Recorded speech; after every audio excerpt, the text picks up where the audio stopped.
Kalau kalian bosan sama mobil-mobil kompak dari Tiongkok yang ada di Indonesia, mungkin mobil ini itu bakal cocok jadi pilihan kedua. Ini adalah Honda N-Box Joy, mobil kei-car dari Jepang yang lucu banget. Sebelum kita memulai untuk mengupas mobil ini lebih dalam, nanti juga kita akan test drive dan akan tanya pendapat orang terhadap mobil ini. Gue mau cerita sedikit mengenai history dari Honda N-Box ini. Nah, Honda N-Box yang kalian lihat di samping gue ini adalah generasi ketiga dari 3 generasi Honda N-Box. Dan huruf N yang ada di N-Box itu artinya adalah Norimono. Norimono sendiri itu artinya adalah vehicle dalam bahasa Jepang. Dan teman-teman, di tahun 2018, mobil Honda N-Box ini adalah mobil yang paling laku pertama di Jepang. Dan di tahun 2019 dia menjual 1,7 juta unit. Jadi memang mobil ini mobil yang sangat laku di Jepang, sangat dipakai di Jepang.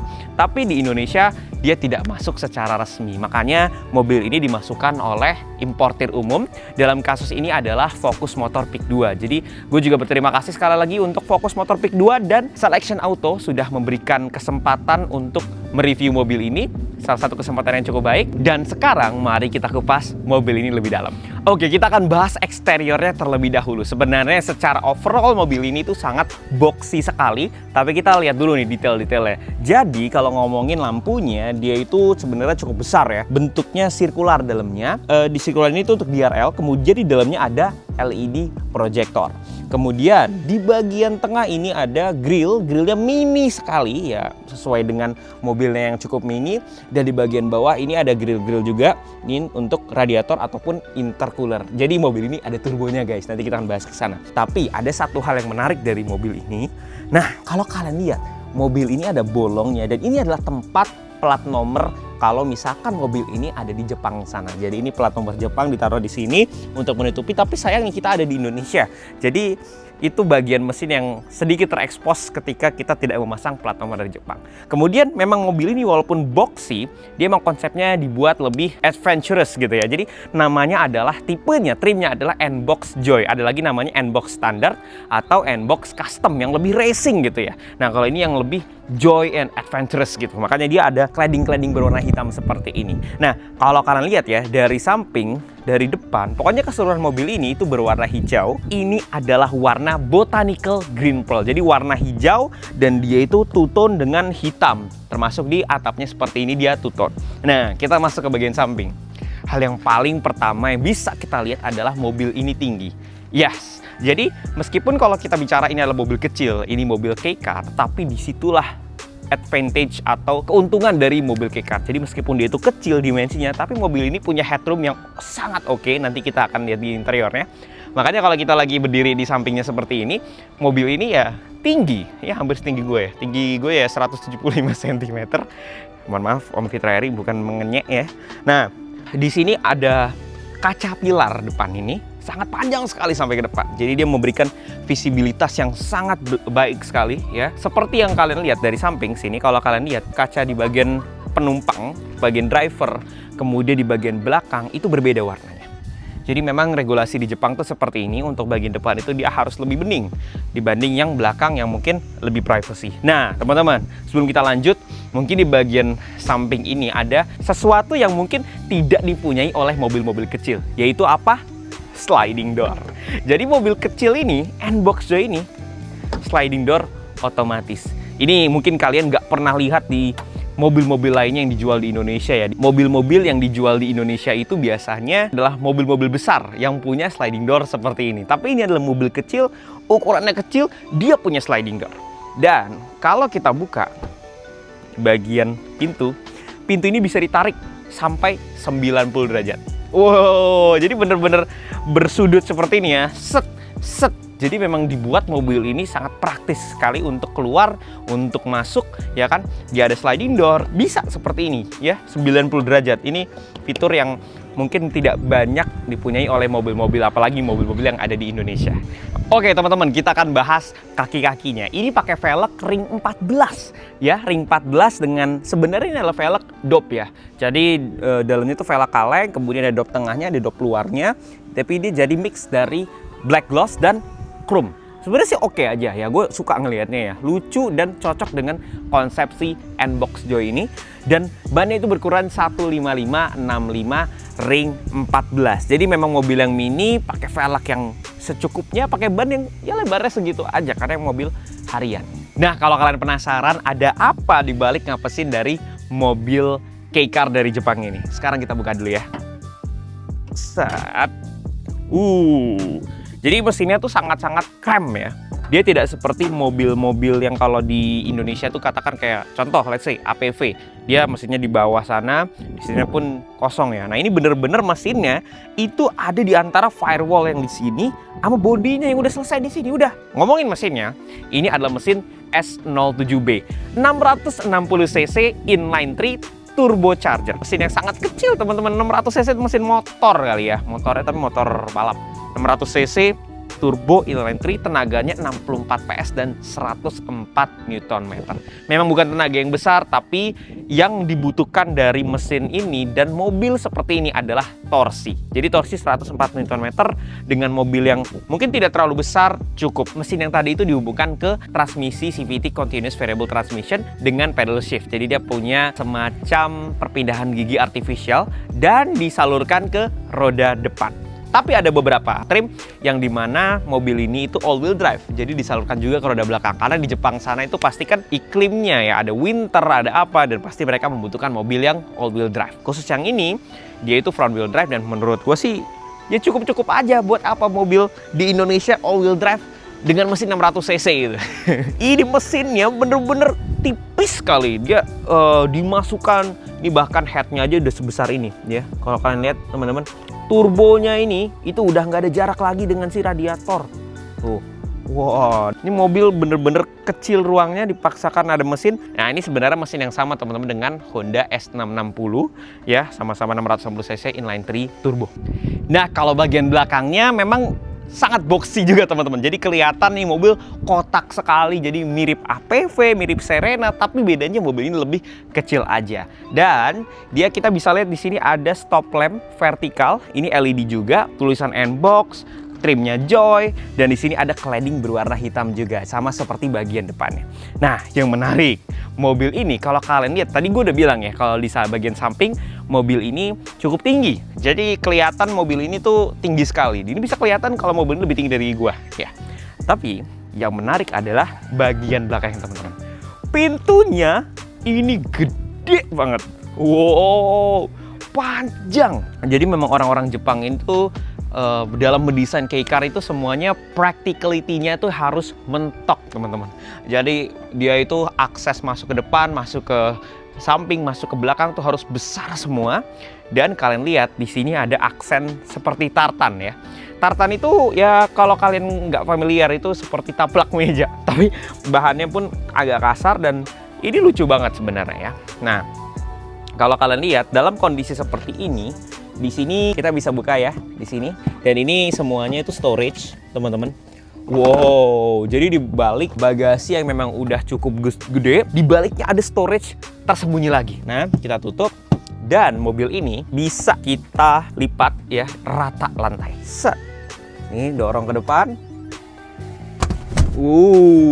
Kita lipat lagi. Wah. Mobil ini rata lantai. Kalau di Jepang, mobil ini lagi tren untuk dijadikan mini camper van. Jadi kalau kita pergi ke tempat-tempat camping, ya ada mobil-mobil jadi camper van. Di Jepang sana lagi ngetren ini untuk yang versi mininya. Jadi mereka camping pakai mobil seperti ini.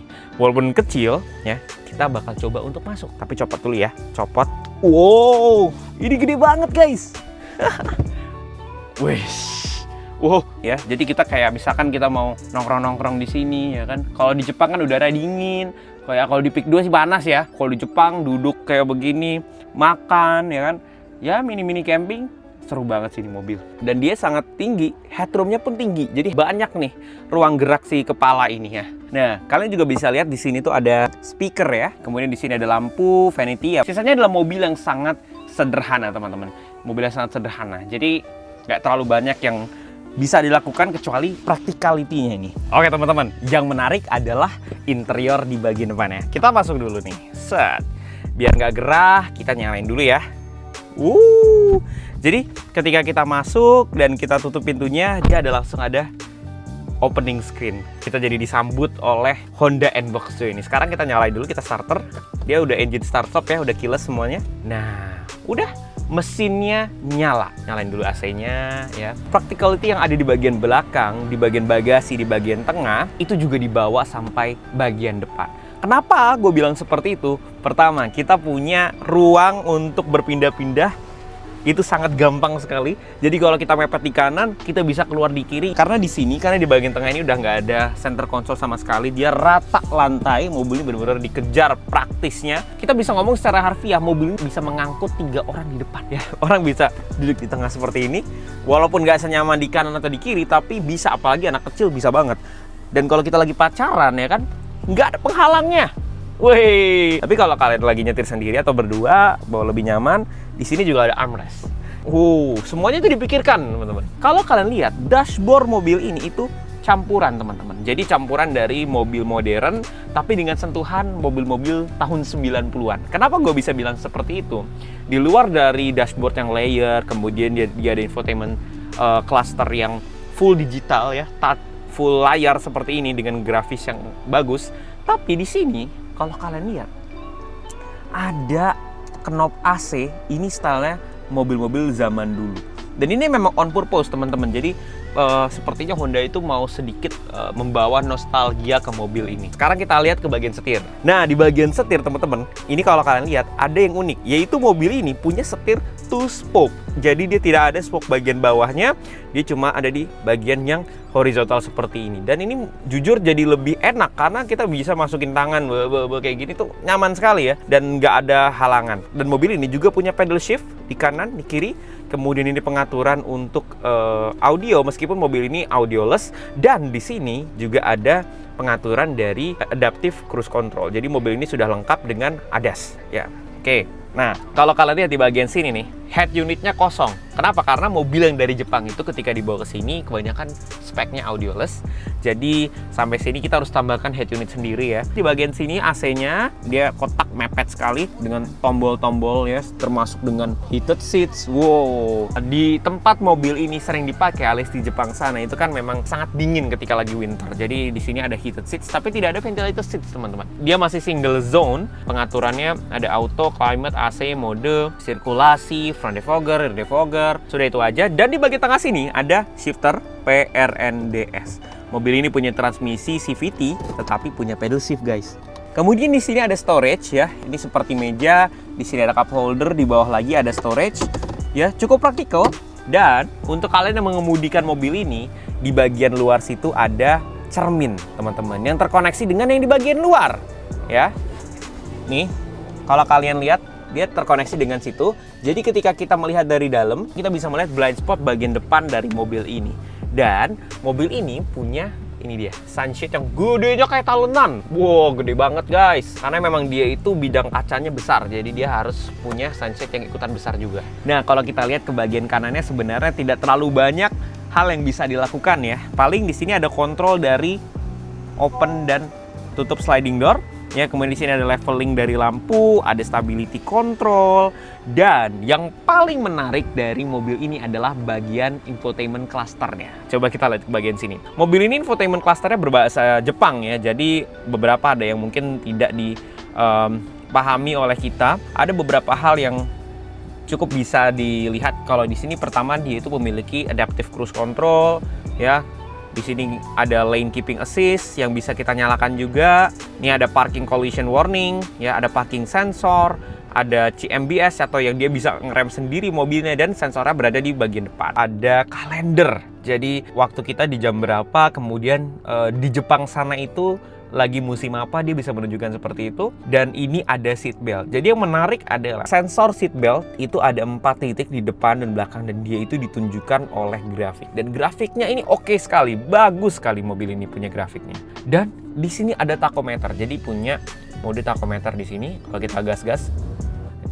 Jadi teman-teman, ini adalah mode kalau kita lepas remnya dia mati. Jadi grafiknya bagus sekali nih, seperti game. Dan kalau kita masukkan ke D, dia menunjukkan posisi setir kita lagi lurus apa tidak. Jadi balik pelipatan kursi belakangnya yang rata lantai, kalau kita naikin ya seperti ini, jok bawahnya ini bisa ngelipet juga ke atas. Sebenarnya sih beberapa mobil Honda di Indonesia juga bisa punya fitur seperti ini ya. Tapi ya ini storage yang kalian bisa punya di mobil sekecil ini. Jadi kalau kita naik seperti ini luas banget. Gue hampir bisa berdiri, teman-teman. Gue hampir bisa berdiri. Ini seperti ada di Nissan Serena atau Toyota Foxy, itu kayak gini rasanya. Di mobil yang ukurannya sangat kecil. Ini bisa buat bawa tanaman, bisa buat apa-apa, jadi praktikal. Oke, kita turunin aja nih ya. Kita turunin aja dulu, seperti ini. Sekarang mari kita masuk ke dalam Honda N-Box Joy, bagian belakangnya. Bagian belakang ini surprisingly sangat lega sekali. Oke, mari kita masuk, lihat. Jadi legroom kita itu bener-bener jauh sekali, headroomnya apalagi. Bahkan kalau gue katakan ya, gue mau semi-semi berdiri gitu ya. Wow, ini hampir muat. Dan yang menarik, selain dia itu sangat luas, ya, dia tidak ada apapun di sini. Jadi kita bisa berpindah itu bener-bener seamless, rata, full rata. Bahkan untuk knalpot pun tidak ada jendolan. Dan di bagian belakang, pertama dia ada sunshade, teman-teman.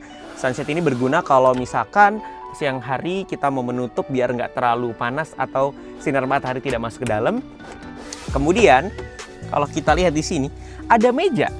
Jadi meja ini fungsinya untuk makanan dan minuman ya. Ini ada cup holder, tidak sebesar dia itu untuk laptop, tapi ya setidaknya cukup lah ya. Sisanya mobil ini sebenarnya ya udah begini aja.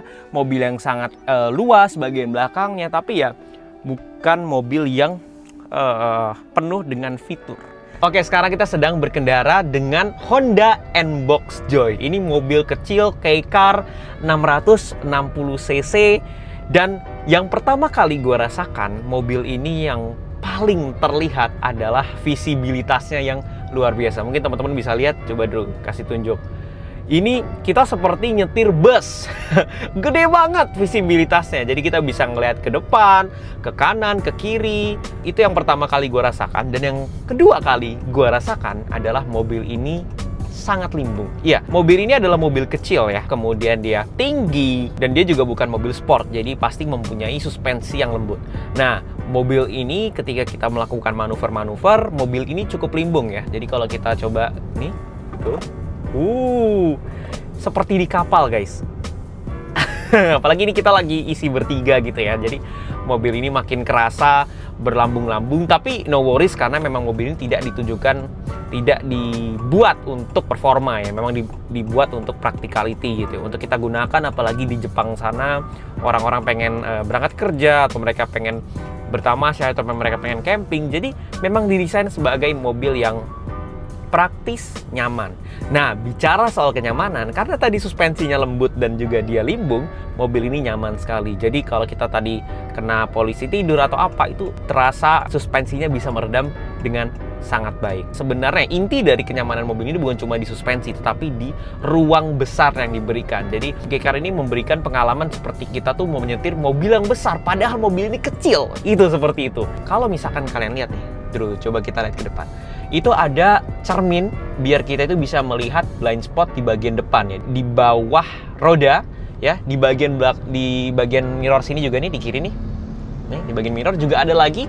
Jadi untuk masalah visibilitas tuh bener-bener diatasi secara lengkap sama mobil ini. Nah teman-teman, mobil ini audioless, jadi dia tidak ada head unitnya. Kita nggak bisa untuk play music di sini ya. Ini bener-bener dari Jepang tuh seperti itu. Transmisinya dia itu CVT ya.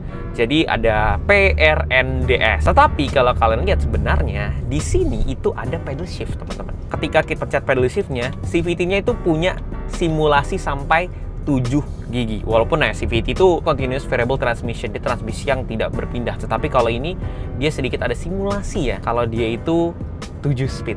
Nah teman-teman, mesinnya itu 660cc, 64 PS dan 104 Nm. Nah sekarang kita akan mencoba untuk akselerasi di mobil ini. Oke. Wow, dia bener-bener CVT yang nggak shifting, kecuali kita pindahkan ke mode pedal shiftnya. Oke, yang pertama kali gue rasakan, torsinya oke, ada jambakan. Tetapi ketika kita udah di atas, mobil ini ya seperti mobil 60 horsepower dengan CVT. Kalau misalkan gue bisa untuk mendeskripsikan rasa tarikan mobil ini, mungkin kita bisa melihat ini seperti Toyota Race 1.0 turbo tapi sedikit lebih pelan. Tapi untuk torsinya karena dia turbo, nah jadi masih ada. Wah, jadi kalau dibilang tidak bertenaga juga enggak ya, karena memang mesin turbo di 660 cc ya rasanya seperti itu, torsinya yang dorong. Nah, instrumen clusternya dia juga lengkap teman-teman. Kalau S, terus kita bisa downshift ke gigi 3, ke gigi 2, kemudian kita gas. Ya, begitu rasanya. Jadi kalau tadi mode yang kita pilih adalah mode untuk tachometer, tapi kita bisa menuju ke mode-mode lain, kayak misalkan ini, dia itu bisa membaca kondisi dari di mobil. Coba dikasih tunjuk. Jadi ketika kita lagi sen kanannya nyala. Kalau kita lagi ngerem, remnya pun juga nyala. Jadi mobil ini memang luar biasa sophisticated di grafisnya. Ini ADAS-nya berbahasa Jepang teman-teman, tapi ya gue masih bisa ya untuk mengerti sedikit-sedikit. Nah, nanti kita akan juga coba tes ADAS-nya, adaptive cruise control ya. Kita set dulu di 55. Nah, udah ini, oke. Oh, dan dia ada lane departure warning, jadi membaca dari garis-garis jalan ini. Misalkan udah seperti ini di 65 km per jam teman-teman. Mobil ini sedang menyetir sendiri. Jadi dia ngegas sendiri, ngerem sendiri, dia belok sendiri, dia ngikutin kontur jalan, dia ngikutin si garis jalan itu. Jadi menyetir sendiri. Nah, lihat dia muter-muter sendiri ya. Itulah mengapa orang di Jepang itu suka kei car. Dia itu kecil, dia itu lapang. Tapi pasti orang kalau ngeliat mobil ini, mereka berpikir, wow ini mobil listrik, ini REV, ini dari Cina. Enggak, ini dari negeri Sakura dan mobil bensin. Nah, terus teman-teman, salah satu poin plus dari mobil ini adalah radius putarnya yang sangat kecil. Nah, jadi kalau misalnya kita belok seperti ini, wow, itu effortless sekali teman-teman. Sudut dari belokan si ban itu bisa sangat ekstrim. Tapi overall, ini adalah mobil yang sangat nyaman. Nyaman karena banyak ruangnya, nyaman karena unik, nyaman karena dia tuh mobil yang sangat lucu. Dan gue sebenarnya pengen nih merekomendasikan buat teman-teman yang punya banyak duit, itu intinya. Kenapa? Karena mobil ini dijual 500 sampai 600 juta. Jadi kalau kalian pengen punya mobil pertama, kedua langsung beli ini ya rugi. Jujur rugi, tapi ya terserah kalian kalau mau beli. Tapi mungkin target untuk membeli mobil ini adalah orang yang memang di rumahnya tuh dia udah punya banyak mobil, dia bingung mau koleksi apa lagi, pengen koleksi yang lucu-lucu. Kalau Mini Cooper udah terlalu banyak, kalau REV juga udah terlalu banyak, kira memutuskan untuk beli N-Box Joy. Pak, ini mobil apa Pak? Kira-kira? Mobil listrik. Mobil listrik ya? Ini Honda ini, tapi bukan Honda Beat, namanya Honda N-Box. Ya Pak? Masukin men. Wah, ini mas men. Nah ini, Ini dia. Guling. Goblok Ada orang. Oke teman-teman, itu adalah pengalaman gue dalam mengendarai Honda N-Box Joy. Mobil kecil yang fun, gesit, lega dalamnya, dan merupakan salah satu kontender yang sangat menarik bagi mobil compact di Indonesia. Tapi sayangnya, mobil ini dijual dengan harga yang cukup mahal. Jadi mobil ini dijual di harga 500 sampai 600 juta, bukan sama Honda Indonesia, tapi sama importer umum. Karena sama Honda Indonesia tidak dimasukkan ke Indonesia. Nah, kalau kalian suka review seperti ini, jangan lupa untuk subscribe di channel gue di @rafitohumam dan follow gue di Instagram dan juga TikTok @rafitohumam. Dan terima kasih juga untuk Garage House serta Fokus Motor Pick 2 sudah meminjamkan mobil Honda N-Box Joy ini. Dadah!